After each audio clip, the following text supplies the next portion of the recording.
म्हणालो ये तो होना ही था। गेले 2-3 दिवस एक दिवसीय पास बंद होते, मात्र काही आमदार जे आहेत ते तुम्ही अंदर ज्या गेटने येतात त्या गेटमधून आपली लोक आणवते. कालचा प्रकार सुद्धा तसाच होता आणि मला माहित नाही आमदार असे माणसं आणत होते की नव्हते ते, कारण अशा प्रकारचं गैरवर्तन मी अजिबात केलेलं नाही। माझ्या ते शिस्तीमध्ये बसत नाही।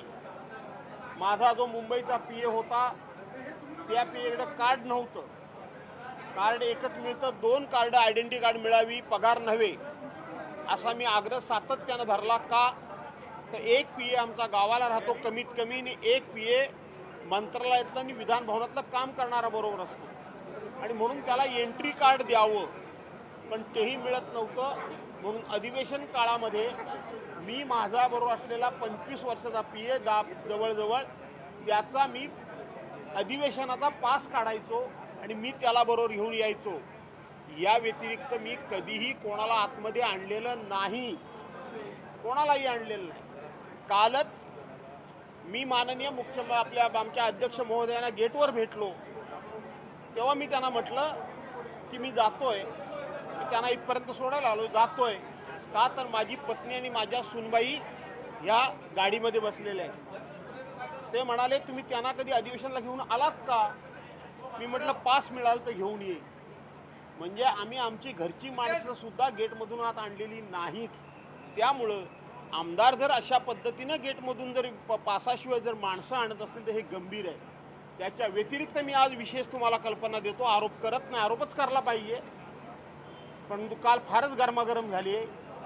काही पक्षाचे लोक छातीवर चिन्ह लावून या विधिमंडळामध्ये खुलेआमपणे वावरत असतात, आणि एकाच पक्षाचे लोक हे वावरत असतात खुलेआमपणे।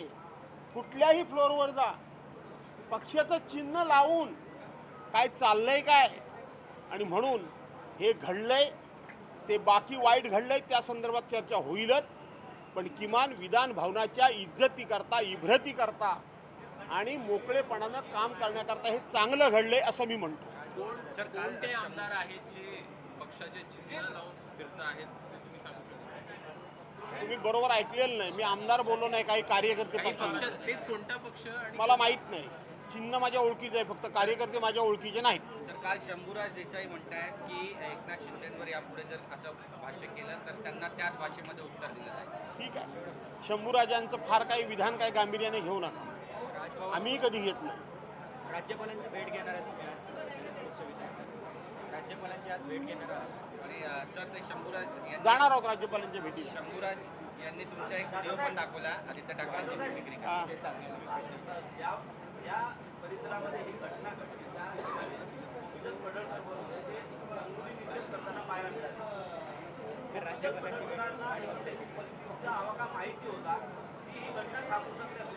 मला माहित नाही, सत्ताधारी पक्षांनी असल्या घटना थांबवायच्या नसतात। सत्ताधारी पक्षाचा आता जाहीर सांगितलं काही करा आणि आपल्या बॉसच्याकडे या, आणि म्हणून रात्रीचा बघितला आपण व्हिडिओ, ते एकाच माणसाला त्या ठिकाणी अरेस्ट करताना दिसला। सर काल एकनाथ शिंदे म्हणाले की दिनो मोरियाने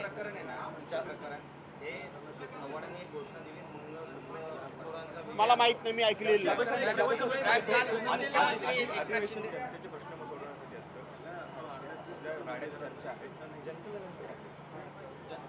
जनतेला आपण काय, जे सरकार निवडून दिलंय त्याने आपल्या पदरात काय टाकलं याचा विचार जनतेनं करावा।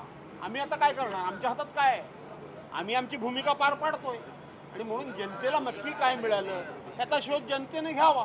आमचं म्हणणं काही मिळालं नाही, म्हणून काल आम्ही भोपळा, या सरकारकडून जनतेला भोपळा मिळाला असं आम्ही काल प्रतिकात्मक आंदोलन केलं।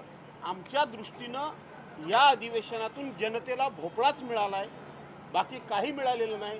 गाजरच मिळालेलं आश्वासानंतर बाकी काही मिळालं नाही, परंतु त्याच्यावर काय मिळालं याचा विचार जनतेनं करावा। धन्यवाद। तिसरी भेट झाली ठाकरे आणि फडणवीस यांची तिसरी।